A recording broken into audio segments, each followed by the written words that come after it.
My family didn't come here for no reason. They really struggled to get here. It's doing a disservice if I don't do the best I can to be successful. DEI, with it being taken away, it's a hindrance because now it brings back hiring practices that are not ethical. You have people losing out on job opportunities. Creating mentorship programs and actually getting hands-on experience and creating opportunities for people who look like you. The common theme I'm hearing is this ability to harness your potential, but most important, the ability to open the doors and give back to the people that come thereafter. To this episode of Fig Tree Dialogues with Dr. D, where we explore fruitless systems and discuss hard truths. On today's episode, we have 4 young Black gentlemen to discuss Black male potential. I'll just go ahead and allow them to introduce themselves. Welcome, guys. Can you guys please introduce yourselves? Thank you for having us, firstly. I can start off. My name is Kerry Techwei. I am a rising junior at the University of Maryland College Park, double majoring in finance and operation management and business analytics, as well as on a +1 track for master's in finance at the Robert H. Smith School of Business. Just about previous maybe professional experiences. So this past summer, I had the opportunity to intern at Ernst & Young as a government public sector risk and finance intern. And then I've also worked within the government space there. So that's my accomplishment. Such a great introduction. What about you? Thank you so much for having us, Dr. D. My name is Peter Njoroge, and I'm also a rising junior at the University of Maryland, studying computer science with a minor in sociology. I'm very passionate about software engineering and everything tech, and another one of my big passions is just giving back to the Black community and supporting young Black people in STEM. So just to go into a little bit of my experience, this summer I was blessed with the opportunity to intern at Amazon in Seattle, Washington, as a software development engineer intern. So I was able to get a lot of hands-on tech experience and get the experience of actually being out there in the tech field and living on my own. So that was a really good experience. So can pass it on to Mitchell. Thank you for having me. Oh, you're welcome. My name is Mitchell Taribi. I'm currently a rising junior at the University of Maryland. I'm majoring in computer science. And just like Peter here, I love giving back to community. Right now, I'm currently the president of a group called Color Stack at UMD, which is a computer science group, and it's all about giving back to Black and Latinx students. So I'm really blessed to have this opportunity. Hello, Dr. D. Start off, my name is Daniel. I'm also a junior at the University of Maryland, double major in computer science and also immersive media design. I'm part of the Quest Honors program at Maryland. And this past summer, I was blessed to have an internship at PwC as a cloud and AI engineer. Like Peter and Mitchell here, I'm also passionate about technology. While also that I do have my creative pursuits. I do run my own photography business as well as a side. So that's a little bit about me too. It's so interesting and so amazing to hear about you guys' accomplishments. And I think you guys are well fitting for this conversation. When we talk about Black male potential, you guys are the epitome of Black male potential. And I hope you guys see that and you think that, and I see it operating in your everyday lives. So if nobody tells you that, I hope Dr. D I hope I'm not the first person, but you guys are doing amazing things. So congrats to all your endeavors. Thank you. So I just wanted to talk a little bit. I know we had this topic and it's such a loaded conversation when we talk about Black male potential. But what does that mean to you when you hear the phrase Black male potential? Although I just said earlier that you guys are an epitome, so don't say me. When I think about Black male potential, I think it's kind of what we can achieve. It's not only looking at us from the lens of maybe education, but it's looking at us for where we are now, what we could become. And it's also it's looking at us for, okay, now that we're young Black men here at school, is what we could become as young Black fathers, not only being successful within our career pursuits, but also being successful in our holistic views. So that includes our spirituality, so our religion, what our Christianity and our lives, how we are shaping the future of the next generation that comes after us, whether it's bringing along our cousins or family members that follow behind us. So that's, at least to me, is what Black potential means.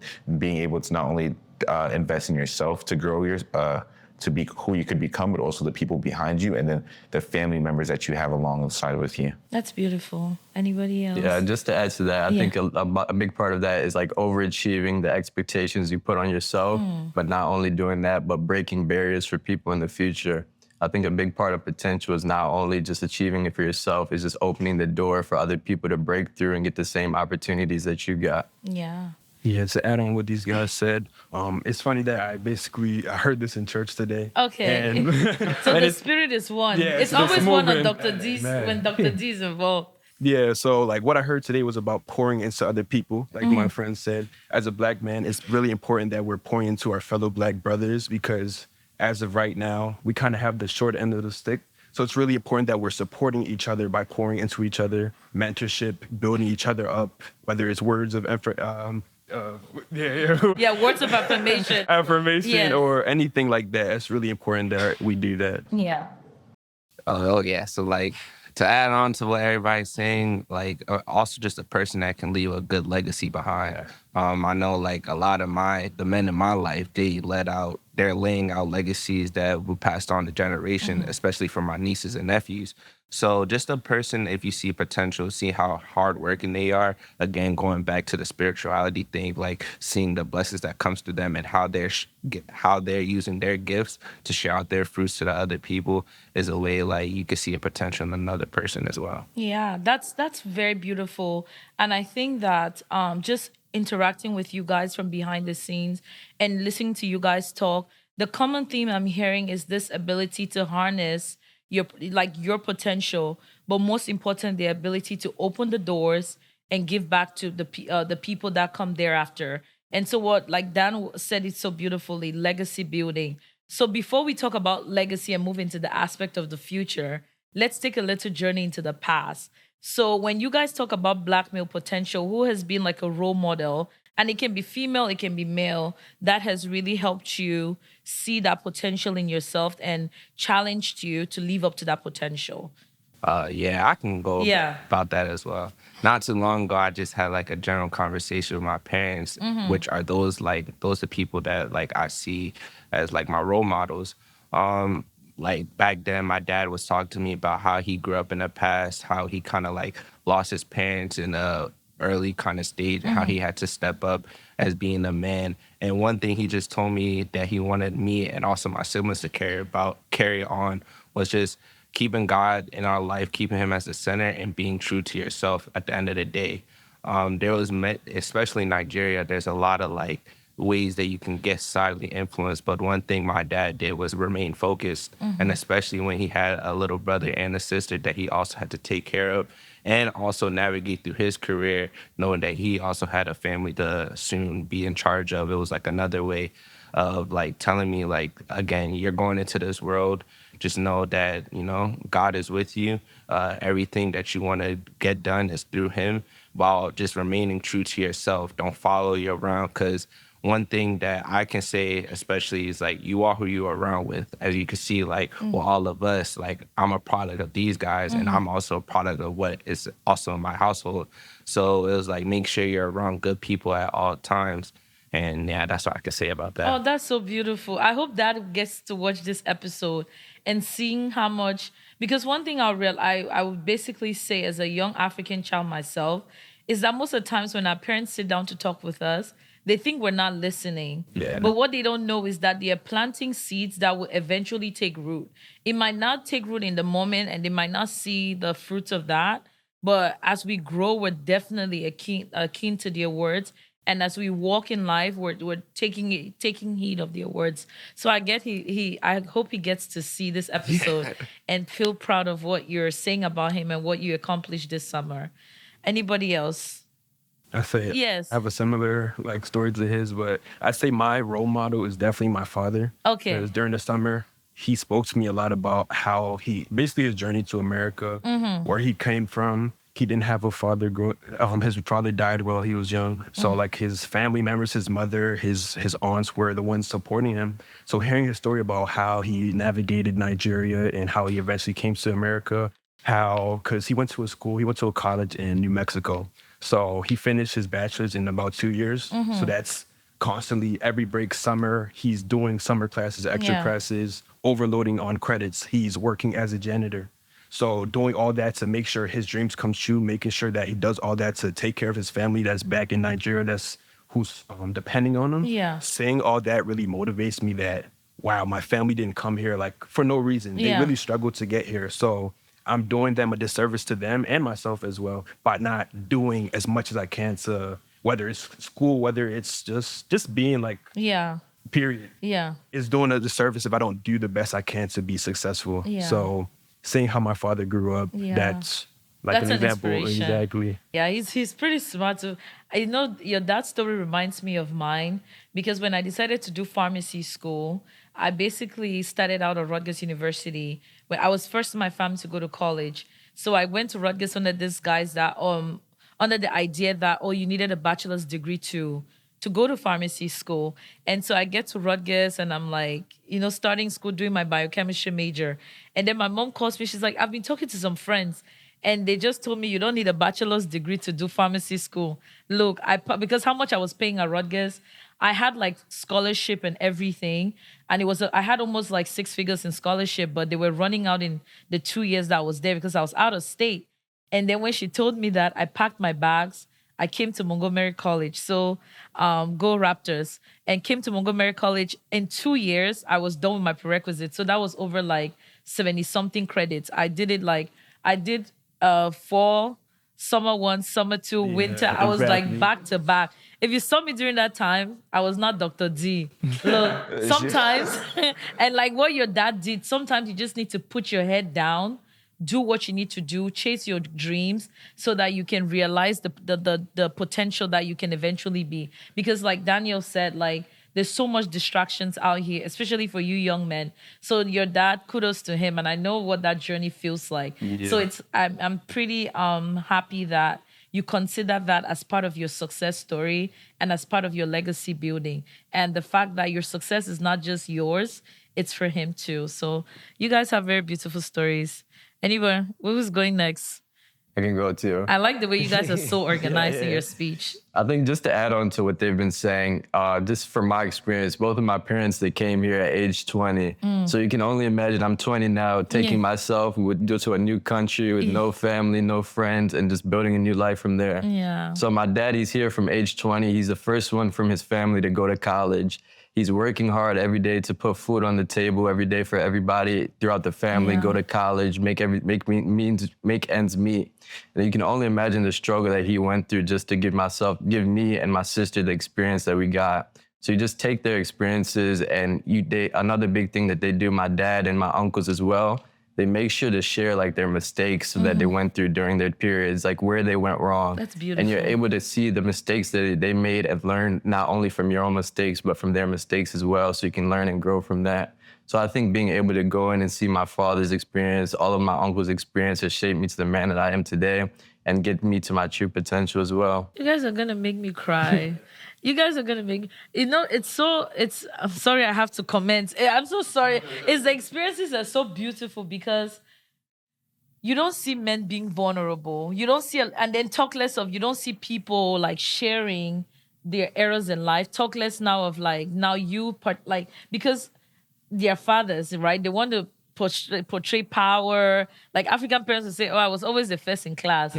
But now you have, for me, it's like you have parents who are like, you know what? Look at my mistakes. You have your uncles who are like, look at my mistakes, so that Peter doesn't have to repeat the same mistake twice. And I always was the believer of, I'm that strong believer that if I don't have to make mistakes, I don't need to make mistakes. Like, why repeat something that somebody else has done? Like, let me give room for new mistakes so that I can teach somebody else. But I think that's a very beautiful, I've never heard somebody talk about, at least an African parent, be like, I'm sitting down with my child to teach them my mistakes so that they can learn from it. Because, our parents have some pride. They are very prideful. Oh, geez. If you don't know, let's tell you. Kerry, what about you? For me, I would say that there's been a lot of men in my life, I think, that have all poured into me some way, some form. So I think definitely just having my dad, he's taught me the work ethic of hard work. Like, that's one thing I've learned from him. Like, he's told me his stories that about. You can grind. That's one thing. Person I know that if he can grind. So it's like he's taught me what it means to work hard, to work for what you want to eat, what you want in life. You have to work for it. I think, and seeing that also was, I think, also one of the big factors that played into me also getting a job, my first job at such a young age, and then also being able to hold on to that job and just getting promotion taking us out. So it's like that, and then I've also had uncles that have come into my life and taught me one thing or another. I've had brother-in-laws that have come in and also taught me what it also means to kind of seek after God's heart too, just because to be a man also isn't to grow, understand how to work, but it's also being able to lead your family, not only in the physical, but also in the spiritual. I think, and that's a big aspect that even right now, it's like, as a man, I also want to learn for myself. It's like, what I'm not only looking at also the men here, but also collecting all the men of the Bible. It's like men after God's heart who can like learning to become the next David in your family. Things like that is really what is, for me, is like so important, and just trying to learn from them. So, yeah. Now that's beautiful. But one thing I will say is, you guys, like this, besides these young men, these are like my younger brothers. So I get to see you guys like every week. And one thing I will say is, you guys have such a beautiful friendship. And I think Mitch mentioned it. He said words of affirmation. And even the way I see you guys interact with each other, it's so like beautiful. Because women are, well, usually the ones who are like, oh, I'm calling my girlfriends, or like having all these meetups. But every time I see you guys are together. The way you guys talk to each other, you guys are building each other. You don't use profanity. That's what I noticed with you guys. And then you guys also hold each other accountable. And then you guys also hold each other to a state of like, you know, yes, I understand that you guys have all these things going, but we need to distress. I just heard Daniel planning the next outing. So I like that for you guys. And I would truly say, from one big sister to my younger ones or younger brothers, you guys stick together. It's so hard to find real companionship and friendships people would think are like marriages. Like, you guys will be each other's best men and keep this bond going. I'm always praying for you guys so that the love of God continues to live among you guys. You guys stay with each other, be there for each other, uplift each other. So I can attest to what all of you guys are saying. You're not just saying it. I have seen those character traits in you guys. And I will give your parents amazing kudos as they watch this. Let's go on. So you guys talk about very important subjects. You guys talked about hard work, resilience. You know, one thing is, when people talk about Black people, they always talk about us like we're a monolith. And there are Black people all over the world. Like, there's Caribbean Black people, there's African Black people, there's African Americans, which are the Blacks found in the U.S. What do you guys think your parents' journey have contributed to you guys? Do you think that it has given you, like, if let's imagine that you were born here, do you think you still have the same drive? I don't know. I've always wondered that. I can speak to that firstly. I think being born or hearing about my parents' journey is one that is like, it's interesting from both aspects. I think not only hearing about their journey, but also being the man that I am, kind of. So what I mean by this is I'm not the first in my family. I'm the last born. I'm the baby. So it's like, okay, I have their journey. Yes, I'm hearing their story, but I think what really helped foster the need to be better was kind of like having older ones that are kind of also reinforce the journey on top of you. They're just like, it keeps you in a state of reflection, because it's like, okay, having older ones, it's like, even if my parents aren't reminding me, it's like my older ones are reminding me that this is the journey that your parents took. Like, if you don't understand it from their perspective, let me tell you so you hear it. From a more youthful perspective. A more youthful perspective. Like, this is what they did for us to come here. This is what they did for me to go to school, for my older one to go to school. So now this is what you have to this is what they're trying to do for you to go to school. So it's like, do you really honor and respect that work ethic that they've put to get you to this position? Which is like, it's what keeps the fire burning. It's like, okay, it's like, I'm not the first to do this, so I won't be the last. But it's like, I can definitely do it, because many have done it before me. Yeah, okay, that makes sense. Yeah, to follow with Kerry, like, the same thing with me. I'm the last born in my family by like the gap years, like decades. Yeah. My sister is like, we're not even gonna talk about it. But it's a big gap. It's a big gap. But like, one thing, like, I could say, like, again, one thing that my sister always kept in me was like, remember where I came from. Remember what my home is, regardless of where I'm at or wherever scene I'm in. Like, I could tell you that I took many different pathways than my siblings did when it comes to career-wise, how I was upscaled in high school, and even just coming to college as well. Like, each of our lives was their lives are vastly different than mine because of the experience. But one thing that they just kept a hold of me is just knowing like who I am, like where I came from. Like my cousins, like we go, like the way we like try to study our family, like we even try to learn from our like great grandmothers, like just getting the depths of what our last name means, who we truly are, how like the upbringing of like why me, like I'm in this position like I am today. And again, just to genuinely appreciate it. And then going back to what Peter was saying, like learning from mistakes, like my siblings like kind of went from high school to college in the States. So just understanding their perspective of how to navigate it. And they know like times are changing. Yeah. So it's like, they're just like them guiding me along the way of what they have done and see like how I can learn from it and just practically make it better, especially in the time space that I am currently in.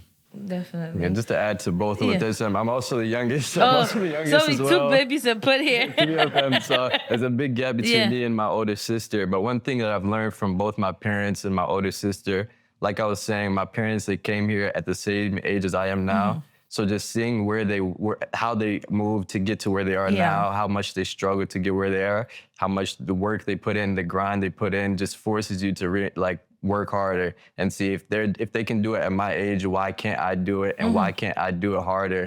Given that I'm giving the opportunities, I'm giving a lot of things that they worked for me to get. So, and then my older sister, she went to school, she did well, she created her own career, she created her own path. But one thing my parents and my sister both reinforced into me is, I carry the last name, the Njoroge last name, but I need to write the path of who I am and create my own legacy. Like, who is Peter Njoroge? Not only just what does a family legacy carry behind, is just be able to leave a legacy for myself as well as with that. Yeah. So the reason I asked that question, right, was because like as African immigrants, first of all, when we come to the US, we're all considered Black. Yeah. Like when the police stops you on the road, nobody's like, oh, are you African? Are you Nigerian? Are you Cameroonian? Or, are you Kenyan? They're just like, they just see us as Black. And so one of the biggest strives that we have gone through, at least in us the younger generation, is like trying to find, like when you're talking to your African American friends, like they always say like our struggle is different. But somewhat we find inspiration from our struggle. Like we think about our parents, what they have gone through, we find inspiration. On their part, it's like because I'm looking at the statistics and it says a lot of Black men, Black men are the lowest group of people with college degrees. And when you even look at like the statistics, even with doctors, we have more educated Black women, but when you still look within that sector, it's still Africans, because they factor us into this identity of Black, but it's still like Africans that make up majority of that percentage. So the reason I was asking that question is more likely to inspire any child that is not African, but is like born here, like, with like, I was gonna say African American parents who maybe were a product of slavery and they didn't get to immigrate from any Black nation, to inspire them that struggle is, everybody has a unique struggle. Every group of people have a unique struggle, but the focus is not necessarily on the struggle itself. It's about what we derive from the struggle and our ability to honor the struggle. Because somebody says, I have to honor them. Like my success is an honor. It's a homage to their journey. So for any child watching that you don't find yourself identifying with our speakers, and including me, Dr. D, is just to inspire you that your struggles are different. It might be slavery with not knowing who your grandfather is, your great-grandfather, or it may be as even early as some people don't even know, like, up to their grandparents, because that's how slavery has distorted the Black existence. But it's to realize that it's not about the struggle. Yes, we talk about the struggle, but it's not about the struggle. The struggle is more of an inspiration for us to move forward. So don't let the struggle hold you down, right? Don't let it like put you on what is it called, in a box. Pick up from there, see how you can honor it. And I also want to take this moment to honor like African Americans who fought for like basically the emancipation. They fought for like segregation, for us to be able as Africans to migrate to the US and have all these opportunities that we do have. Because I always think that if people were not on ground protesting and whether it's protesting or giving up their lives, whether it's with MLK under the just having silent revolutions, or with Malcolm X, or with Sister Soldier at Rutgers University, some of us will not be sitting right here. So yes, we are a product of our parents, but we're also a product of a society that has given us an opportunity to immigrate. And then, like you guys say, you guys are University of Maryland. It's a PWI. But yet you guys can sit side by side with a white student because somebody went ahead of you to fight those battles. So that was the reason why I was asking about those questions. Now let's take a look at your journeys through the university. So how has education played a role in the Black male potential? I know as Africans, this question is like, duh. Like, when you come to the US, that's the only path that you have as an African child. Like, it's like, go to school, become a doctor. I have like business, law. Now I've added tech to it. Do you guys think it's overrated? Do you guys think like, I can do this without school? Like, what do you guys think? And it's okay to be different. I know your parents are watching it, but you don't have to lie to them. Like... I'd say, like, me personally, most of my aspirations, what I've wanted to do since like a young age, it needs school. I don't know if it's from my parents constantly education on my head or that, but like most of my aspirations, like originally I wanted to be a doctor. That was like one of basically what I wanted to do my whole life until like towards like 12th grade. That's when I started getting exposed to like cybersecurity. Then I got into software developing, and that's where I'm at now. But like, yeah, that's for me. But I've seen like a lot of my peers, they see other routes apart from education, where like I have a bunch of friends that are like barbers, a bunch of friends that create their own businesses, like a clothing business, something like that. So I feel like now there's a lot of people that are going through different avenues. So I don't know, like I know me as an African child, like my parents definitely put education in my mind, but like now a lot of people are moving towards just a different ideology. I think also to share upon that, similar to Mitch, I think growing up, definitely my parents were like, they didn't give an option. They gave me three. They said, you want to be a lawyer, a doctor, and then they said... Kerry, be honest, we didn't force you. You're the one who always said you wanted to be a pastor. Then at some age, you said you wanted to now become a lawyer. No, but you were not there in the car. I'll tell you that, because they gave me the three prongs. They said that we'll meet next week Friday to pick a decision. But I think education is genuinely it's amazing because it's more. There's more than like people see to it. Education to some people is just going to school, getting information, coming out, graduating with a degree. Yeah. And I think that's what you get if you do the base minimum. I think going into University of Maryland for me was much more different. It was... Are you about to play an ad for University of Maryland right now? It can happen at any school before. It can happen at any school, but I would say specifically for UMD, also, first of all, growing in the area, you realize that it's a very, like, the school is a PWI, but the area in itself is very diverse. You've had people of all different backgrounds come in and succeed. So UMD, I might as well be playing a pitch for UMD, but I came into UMD, and it's more than just education. You come into these spaces and you build meaningful connections, whether they be business, professional, social. As you can see, I came to UMD, met these guys. So it's like you build these connections that are worthwhile. You build an understanding of business, what it means to go out and network. I think going to UMD exposed myself to many different venues, whether it was my first real conference, going to the NABA regional conference, or being able to enter a space where I saw kind of what to me was like my first real understanding of leadership, kind of what it means to be a leader within a community, different leaders in their different roles, how different schools run and operate. You see bigger things. It opens your eyes to different aspirations. Like a Kerry in 12th grade would have maybe confined himself to a box of maybe just being within the Cameroonian community. But being able to go out now is like, I'm more than just Cameroonian Kerry. And I can be the Kerry that can enter the NABA regional space or enter the space within EY and sit and talk to a partner over lunch. So it's like, it's definitely opened my eyes to more realizations and more opportunities of what I could be as a Black man with Black potential. Wow, that's amazing.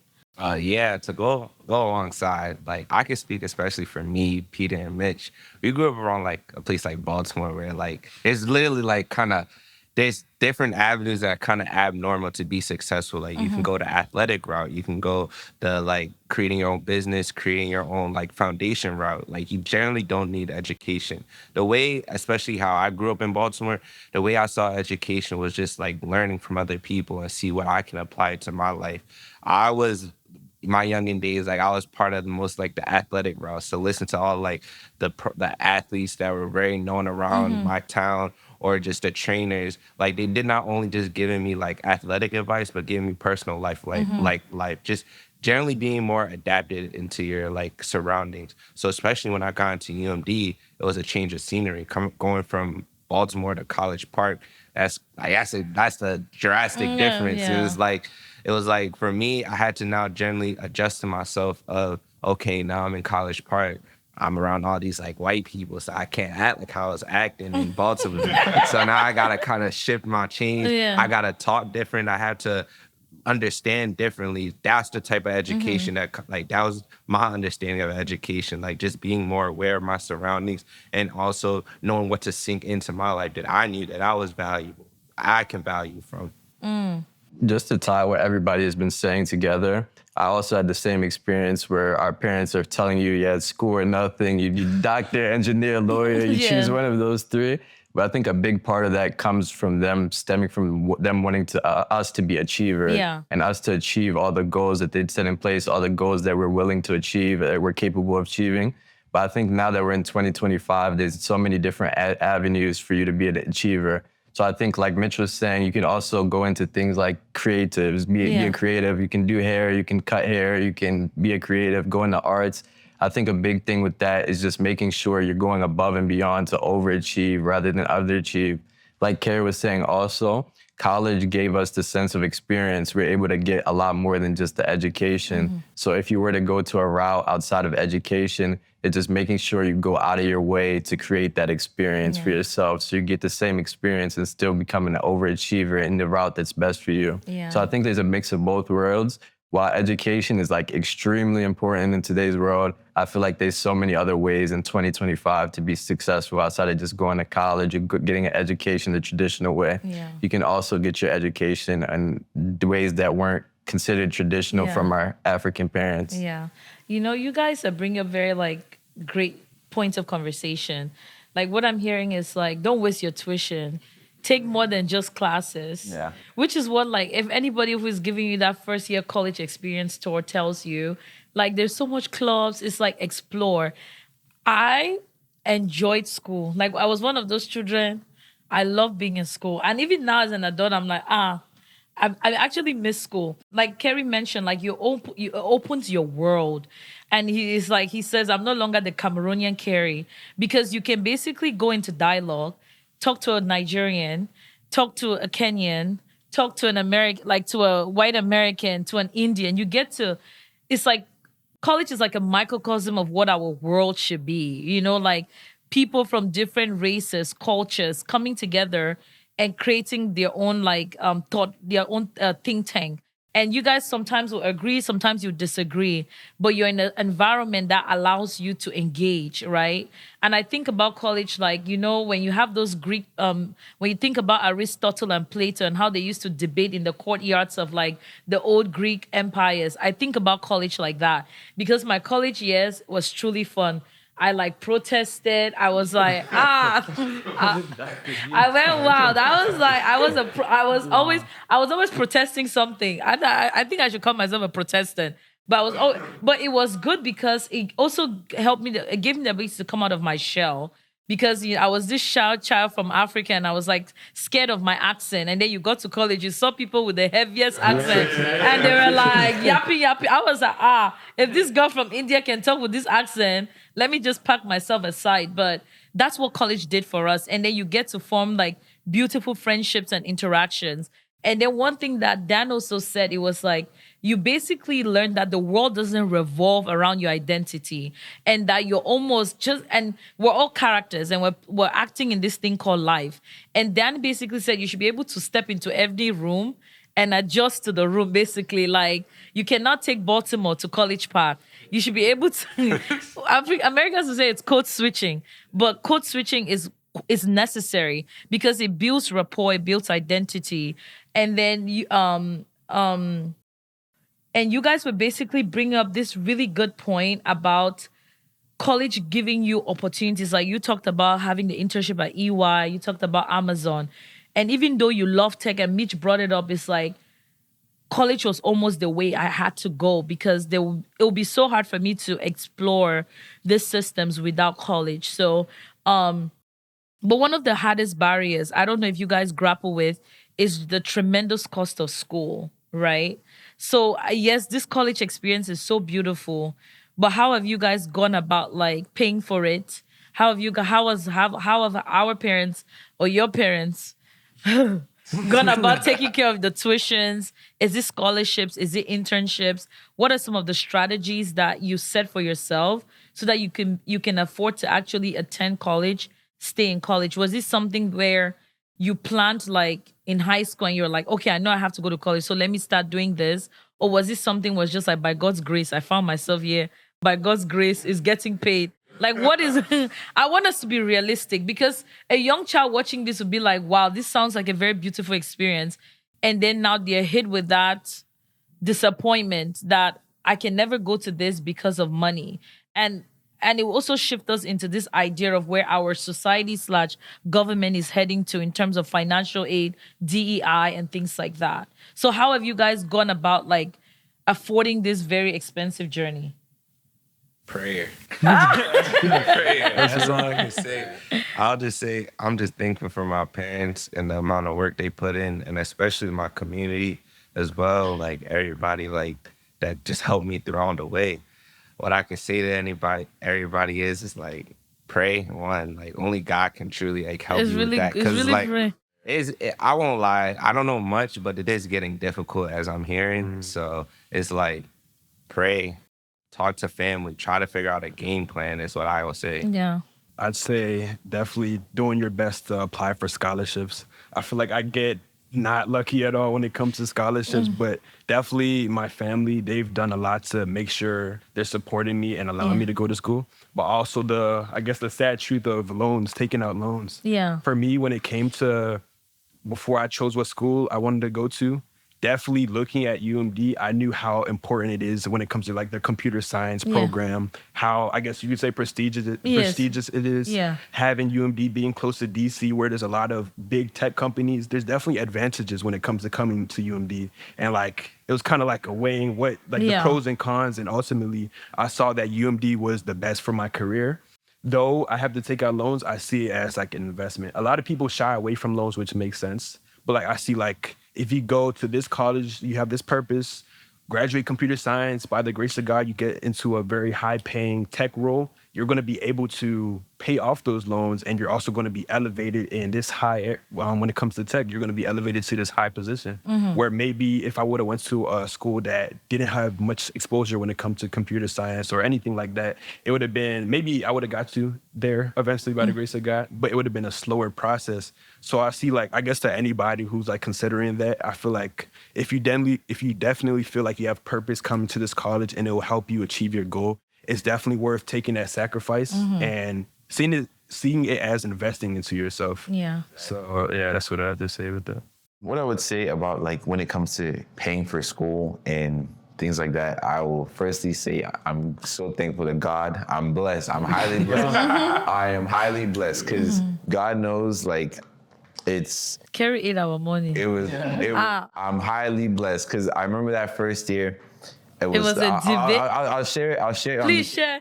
It was, I think, 3 to 4 days before I'm moving in.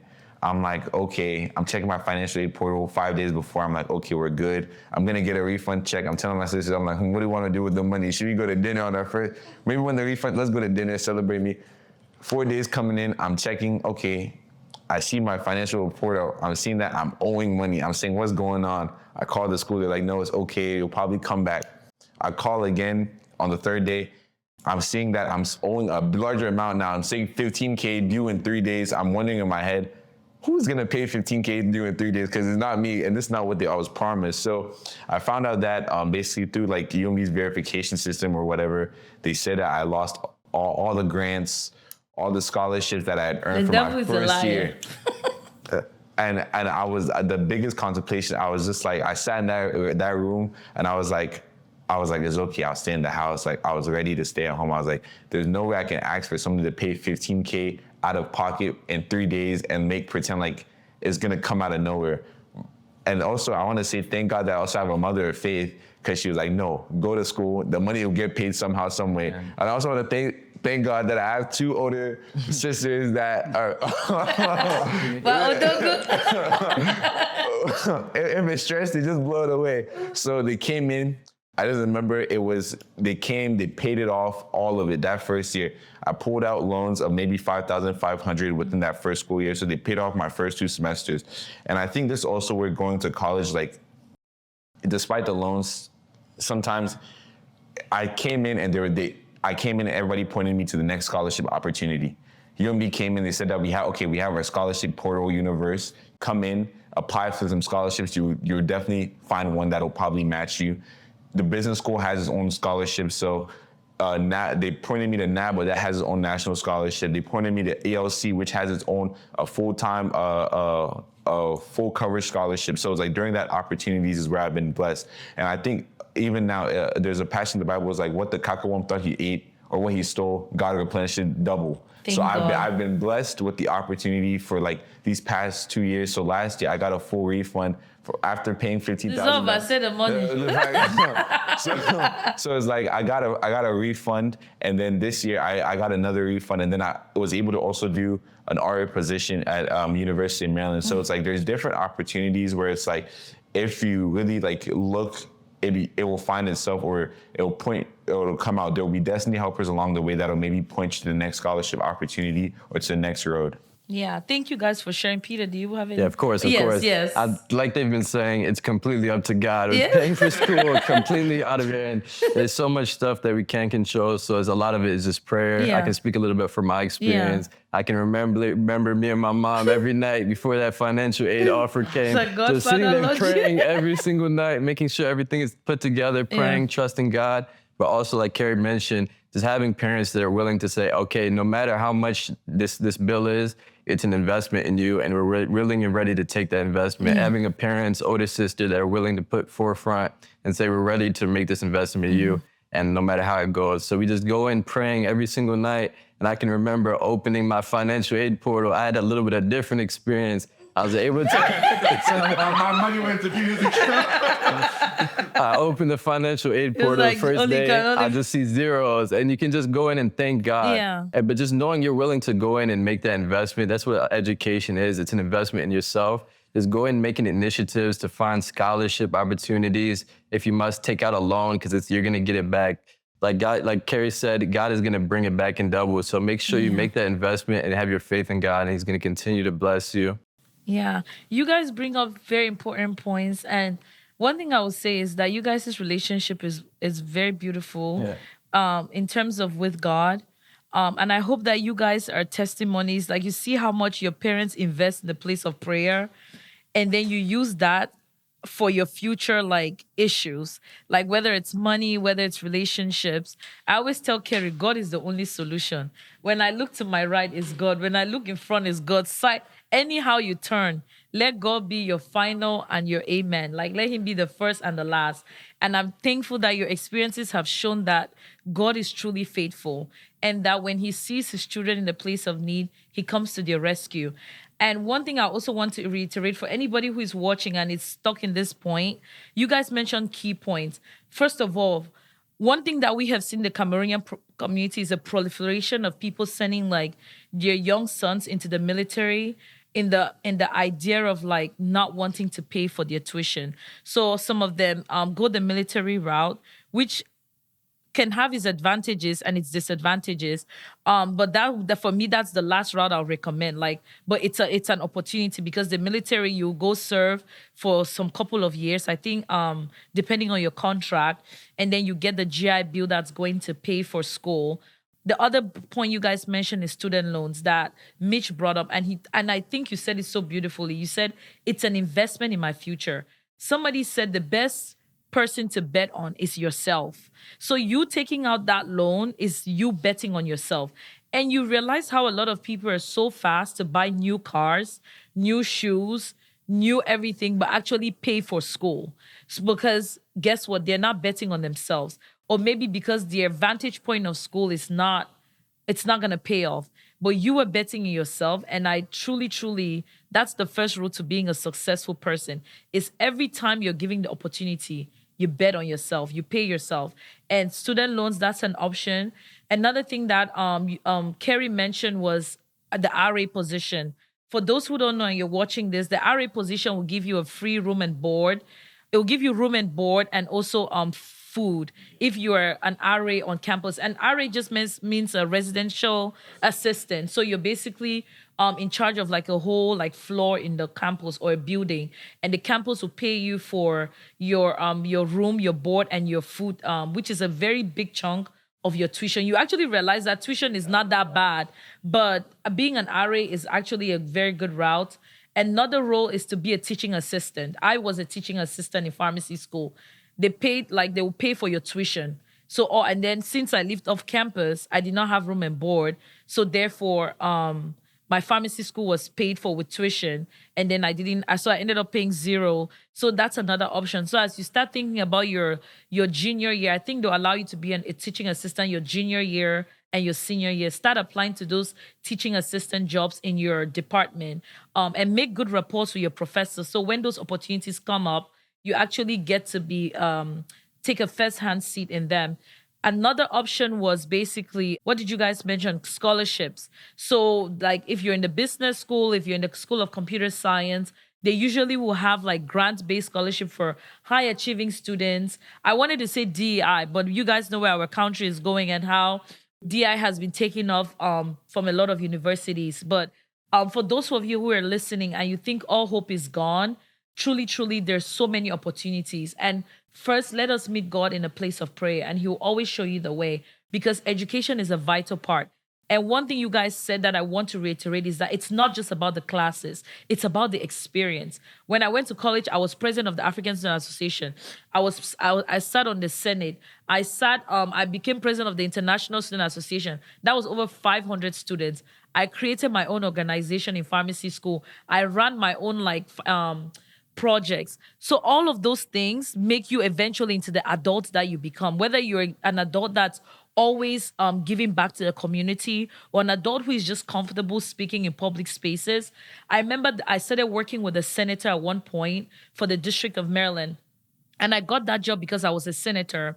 And during President 47's first term as a president, I was basically protesting because I was a senator. The students from Arab nations were scared that because ICE was rounding them up. So I basically did this whole protest on campus, and it aired on the radio.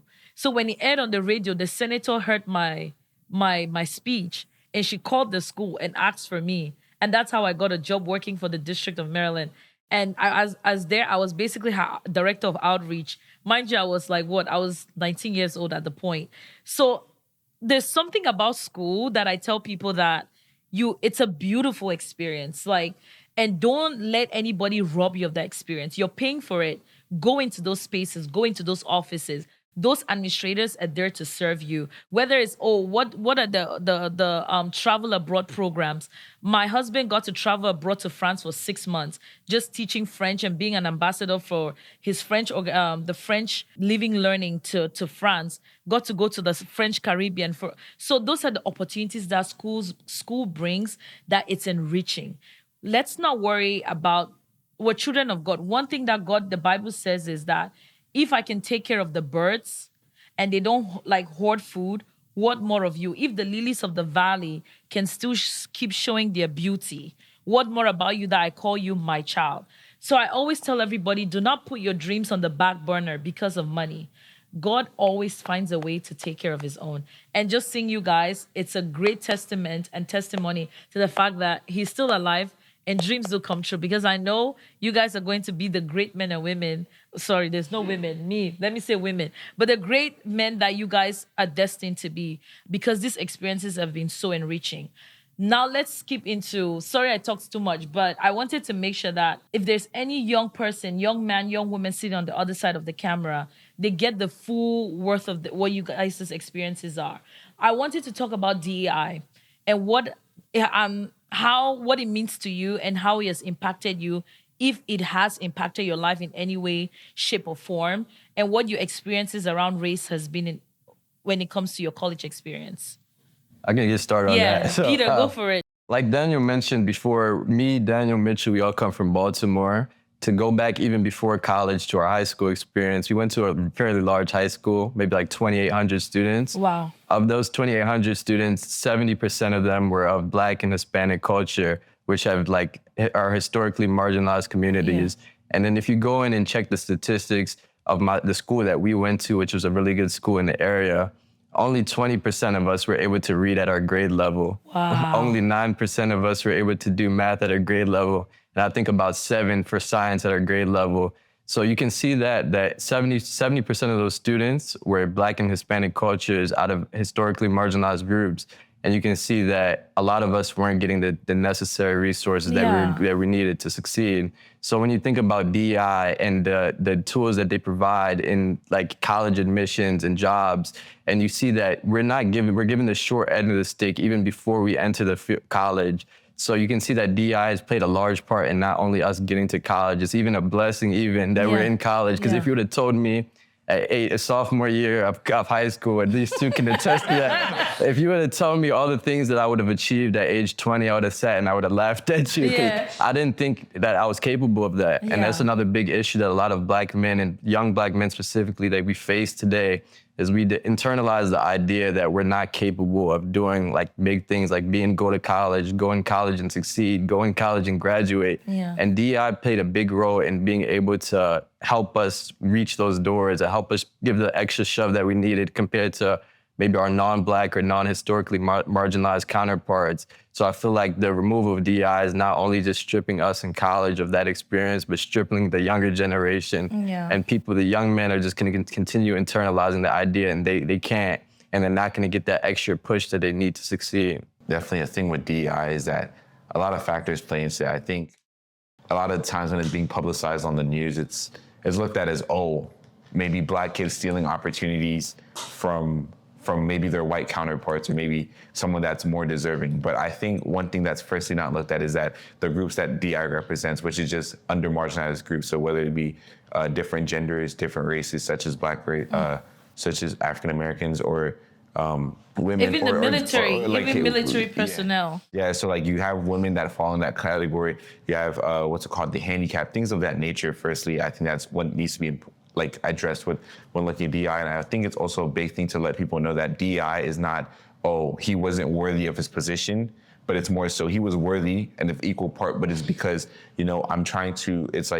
I'm also trying to help under marginalized groups. So it's like, I see his worthiness and he meets the requirements to do the job, which is a big part that people need to understand is like, I'm fit to do the job. It's just, there's been previous hiring biases in the past that have hindered me from even being able to enter in the job space itself. Mm-hmm. And I think DEI, with it being law or being taken away, is it's a hindrance because now it brings back hiring practices that are not ethical. You have people losing out on job opportunities because they're just necessarily is because of what has been publicized as DEI being bad, which is when it's actually against the point of DEI being helpful and to be progressive and help everybody meet that same standard of living or equate in its long-term progressions. Yeah. So, anybody have any input about DEI?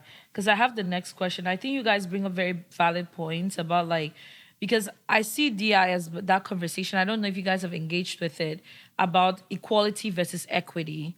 You guys have seen that. I'll do well to put it on the screen. Where the boxes? Yes, the boxes, where somebody's just like short, so they need extra boxes.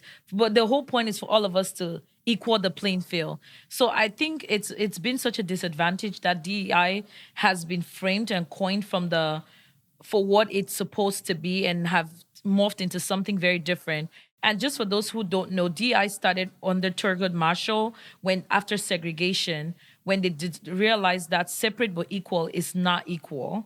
So Thurgood Marshall went to court and the Supreme Court, and he won that case. And that was the case that basically propelled him to become a Supreme Court judge. And he was basically showing, because at that point there were segregated schools. So blacks were one side, whites were on one side. But he was basically showing that, yes, you guys may think that, oh, we're both separate, but the country cannot facilitate the equality of both races getting the same, what is it called? The same quality in education, because the black students got like raggedy books. They were almost operating behind the curriculum. And while the white students were propelled because they had more money and more investment into their science and school programs. So DI was basically started to say, you know what, therefore, think about how long slavery was and then going into Jim Crow. So it was basically started to almost even out the playing field, because we have a group of people who started out as slaves going into sharecroppers and then into Jim Crow. Now we need to basically equalize the playing field. So let's create more opportunities for them to step into those spaces. And then it was also created because at that time, although segregation was dismantled, there were still a lot of schools and a lot of jobs that were doing race-based hiring in every sector of the American society, whether it's housing, whether it's education, whether it's jobs. So there was still a lot of racial based work. So DI was almost saying that if you wanted to get government funding, you had to show some commitment to dismantling this racial system that our country and our government has basically lived on for so many years. And so that's how DI came about. And so when you look at inner city Baltimore students, like DI was basically to bring you guys up to par. And now that we have removed those programs, I truly do not know how the country is going to look in the next couple of years. But one thing I'll tell to the American people who are watching this is that we're all American. One thing my mom says in this house is a divided house cannot stand. And my mom says, if you're a success, she always tells me, she says, if you're a success and Kerry is a failure, you're a failure. Not because Kerry's success is depending on you, but because you will always be struggling to get him up. So the only way you become free and a success is to make him a success, so you can almost be free. When a significant part of our nation is still at subpar, then the nation will always be at subpar. Whether you're white, black, and whether you want to agree with this is the fact of the matter. So I'm really hoping that people who sat there and voted for President 47, irregardless of his very misconstrued conceptions of DEI, are able to think back and do better next coming elections. But now I have to challenge you guys. What have you guys done in your respective spaces to dismantle the current injustices done against this system of DEI? Like, you guys are beneficiaries of DEI. So what have you guys done? And it's okay if you haven't, but then I'll challenge you to start from somewhere. I'd say starting off like at my school, given that I was blessed with the opportunity to be president of the student org I have. Specifically, my org it represents Black and Latinx populations. Okay. So through that, it gives me the platform to be bringing these big companies over to see our talent and basically highlight them. So that's one way where I've tried to go against, or how about DEI? Yeah. No, that's a good one. So what is the name of your organization? It's called Color Stack. There's a national chapter. Okay. But right now I'm president of the University chapter at school, yeah. Wow, that's a great one. It's Color Stack. Yeah. And it's mostly for IT. It's around computer science. Computer science, tech okay, and the tech space. Interesting. Kerry, Peter, Daniel. To follow with Mitchell here, And you guys should not lie. I'll fact check. Me and Peter are actually part of the e-work called Code Black in our university. It's generally the same thing as Color Stack, where we just kind of like still bring that DEI perspective of there's still opportunity in the space of tech, especially if something is removed that was supposed to be for us. So Peter is our president of this new chapter, while I play as the event coordinator. So generally, like setting up events, having companies to specifically talk to Black students about opportunities that they will be exclusive of. And one thing that I try to do, especially when I go back home, is like help people to network. I saw that like, DEI was like kind of stripped away from us, but there's still like, DEI was generally a space for someone to see something in us. And I saw like, another way of doing that is basically through general networking. If you would have asked me long ago if I could talk to a white person like one-on-one, face-to-face, like regularly, I wouldn't think that. Like I wouldn't think like I'll probably be using some slurs or like not slurs, but like slang in a way, or like just they wouldn't understand me. But just giving like that space to like other people, saying this is who you should speak to, this is who I know that can get you into this position, or that sort of way is where like how like I went around the avenue. That's good. That's good. So you guys are giving back. Yeah, it's a. You have something? And I can. Yeah, it's real quick. It's an add-on to like both like all of our orgs. Yeah. Like we focus on getting people that represent our audience, our members. Okay. So when you have people that look like you see that this person who looks like me, they came from the same background as me, and they're able to achieve what I'm trying to achieve. It really gives you a source of motivation that like, oh, it's not only this person that comes from this place or whatever, but someone who comes from the same background as me or who might have gone through the same struggles as me. And you're seeing that person talk up from their perspective on their journey, how they got to, I say, Google, Capital One, these tech companies. That's something we focus on, and to what we've seen, it means a lot to the members. Oh, it means a lot to the members when you guys bring those people that look like them. Yeah, that's good. Please keep up, because it's like when Obama got elected. I was in Cameroon, but I said that was my president. I never thought I'd come to America. Then when Kamala Harris was running, I said that's my mommy, because there's just something that it does to you. What about you guys? Let me share, because I definitely do. So I think, well, I'm not part of Color Stack, or I'm not within the tech field, but I think within the business school, we have our own, like, well, I don't think I can call them affinity orgs anymore, or because DI policy. So, but we have our own organization that I'm a part of. So I serve on the executive board for the National Association of Black Accountants. So there I served as director of marketing before, and right now I serve as the,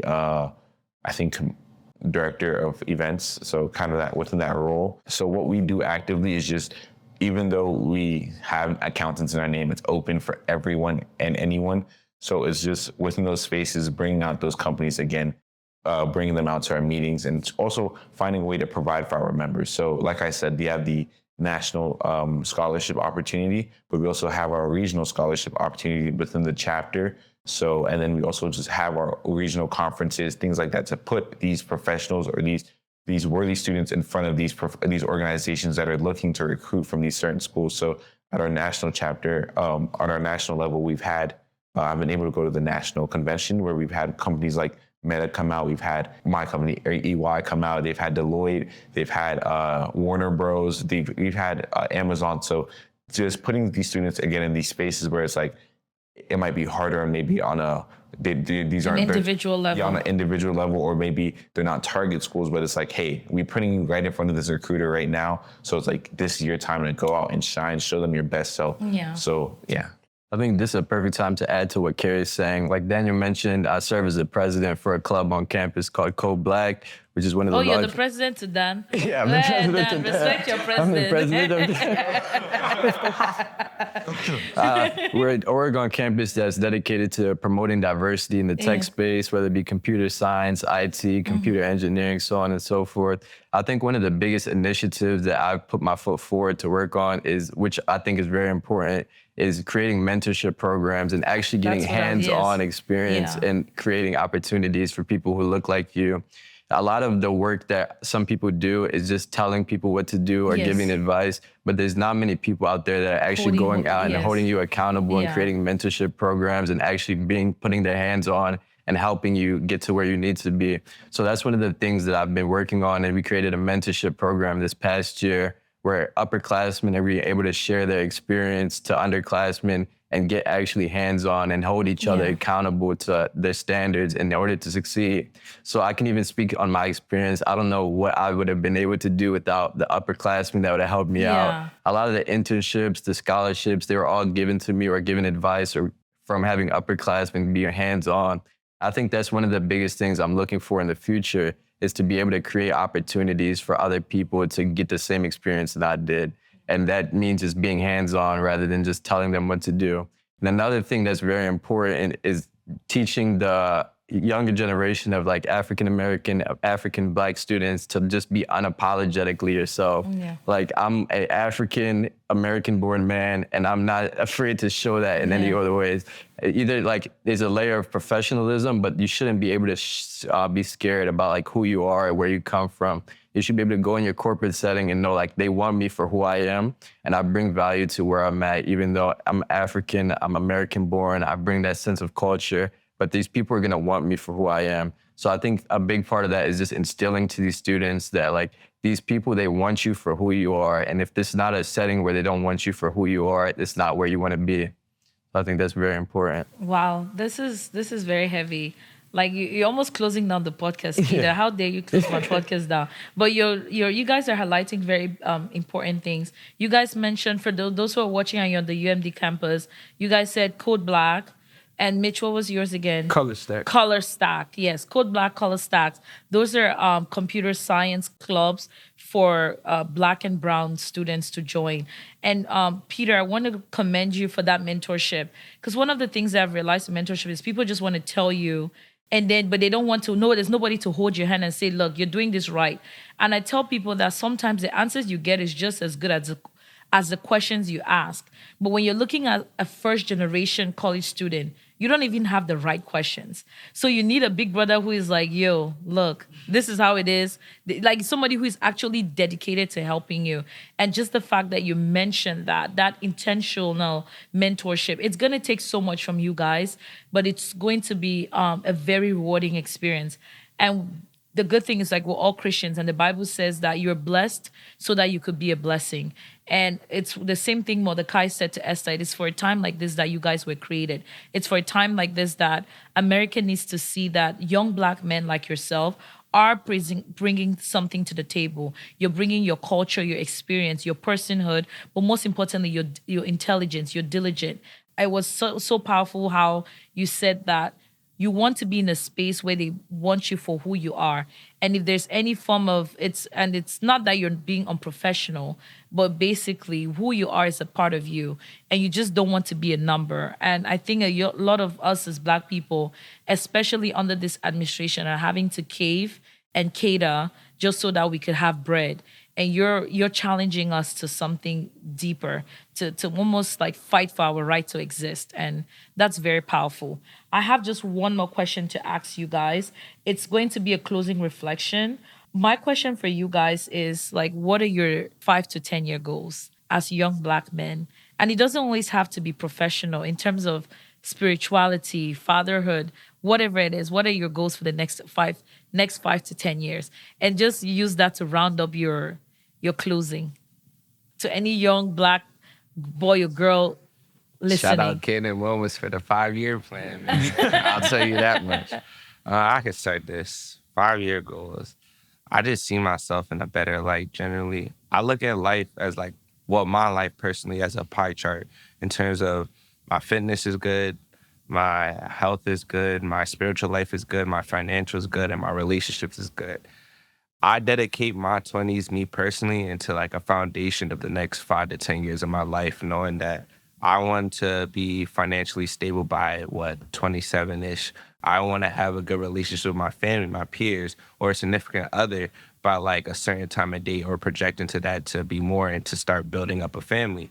I want to make sure my spirituality, like I'm spiritually mature, like by then I'll be fully baptized. I'll understand the Bible more. I can be able to teach others and also teach others the truth from my own experiences. That's like, so in terms of that, my 5-year plan is to gradually get better in those aspects of my life, day by day, step by step. So that's what I would say about those. Good answer.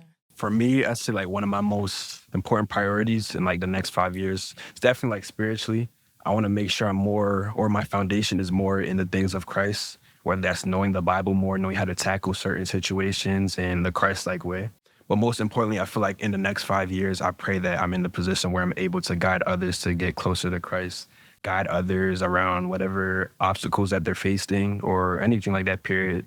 But that's one thing. Then, of course, like career-wise, like Dan said, I feel like one thing all of us, or people just period, like financial freedom is something really important. Financial freedom is what our family came here and fought so hard for us to have the position to get. So really making sure I'm financially free. And like he said, again, that starts now in your 20s, making sure that you're putting in the pain now, the hard hours, a lot of us get no sleep when it comes to like school the and delayed things, gratification. like being able to see like the beauty and like no sleep and working now, like I said, to be able to attain the best possibility in the future.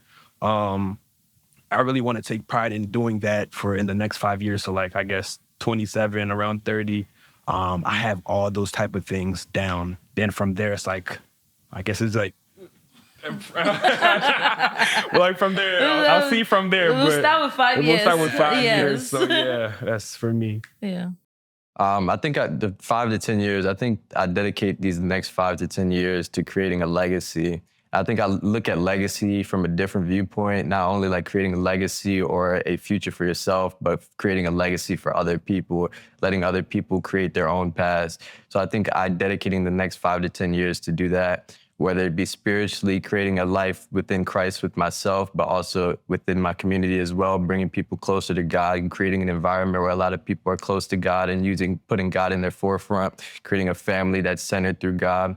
And then career-wise, giving people the opportunities, giving people the shoes to get the opportunities that I got, blessing them to getting hands-on with them, giving those opportunities, giving them the space they need to create their own paths, and then just creating a legacy for not only myself, but letting people around me, whether it be family, friends, people in my community, just to be able to create their own legacy and create their own path. So I think that's very important for myself in these next 5 to 10 years. For myself, I would say these next 5 to 10 years, it's one that's, I think this is like the moment where it's like, it's planning time. I think one of the biggest advice is like, don't wait till you've gone to the end of it to start planning for the next chapter, because then you're gonna be backlogged and it's like time is wasted. So I think right now I'm even in that season of planning those next 5 to 10 years where it's like, I'm looking to graduate. I think by 5 years I should be done with law school even by then. So it's like now I'm ready for, or not ready for life, but I'm fully divested into like more full-time, going into full-time working, working either within law or within the finance field if I choose to revert back. But I think law is like that, and definitely that next move. And I think also it's just like during that time period, it's like, what do I want to accomplish for myself within those 5 to 10 periods? It's like setting myself up, and not only myself up, but with my family. It's like, what are the plans that I've held for, whether it be my own personal life within my life as maybe with my wife, or the plans that I've held with my siblings for so long, beginning to cultivate on those plans, beginning to build up on those plans. I think also though being the youngest and getting to see what they're doing is like kind of hurts, because we're not marching left foot, right foot at the same time. So it's like at this time, it's for me to kind of catch up with them. It's like, okay, whether the plans that we're doing is catching up on them. And then I think definitely the most important part of it all is that at the end of it all, this life is still vain, and it's still like all these accomplishments mean nothing if you don't have Christ within the center of it all. So it's like, what am I doing what are the gifts that I've been blessed with, whether it's the education I go to, it's like, it's the spaces that I've entered with the people I've met. It's like, what are these gifts that I have, being able to use them, cultivate them, to work towards just the mission of the church and just building up more souls for Christ. Who am I discipling in this time period? So it's like my younger ones, that I think that's like, even right now, that's a big goal for me, is like discipling my younger ones to help them grow in their walk. Seeing as that they're younger than me, it's like, what are trying to be like that older brother for them as well. So yeah, and this is the point where my mother will say, may God be your helper. Yeah, so you guys have very beautiful dreams. As an older one to you guys and watching you guys grow, I would definitely say, like I tell every person behind me, the sky's your springboard. With God, all things are possible. Nothing is impossible. All it takes is just God first, determination, hard work, resilience. It's not going to say there's no obstacles. But God never promises the absence of obstacles. But what he says is, I'm going to walk with you. So that's why, I'm happy that all of you guys are first cultivating that relationship with him, because it's going to take you through the journey of life. And you realize that there is no winning. There's no losing with God. It's always winning. And always learn to see your glass as half full as opposed to half empty. Because every experience you go through, there's always going to be a learning experience. And so always ask yourself, even in your successes, what is the learning experience here? And with that being said, I will say it again. May God be your helper. Thank you for coming on to Faith Tree Dialogues. And it was such a pleasure interviewing you. And to the audience, stay tuned for the next episode. Bye.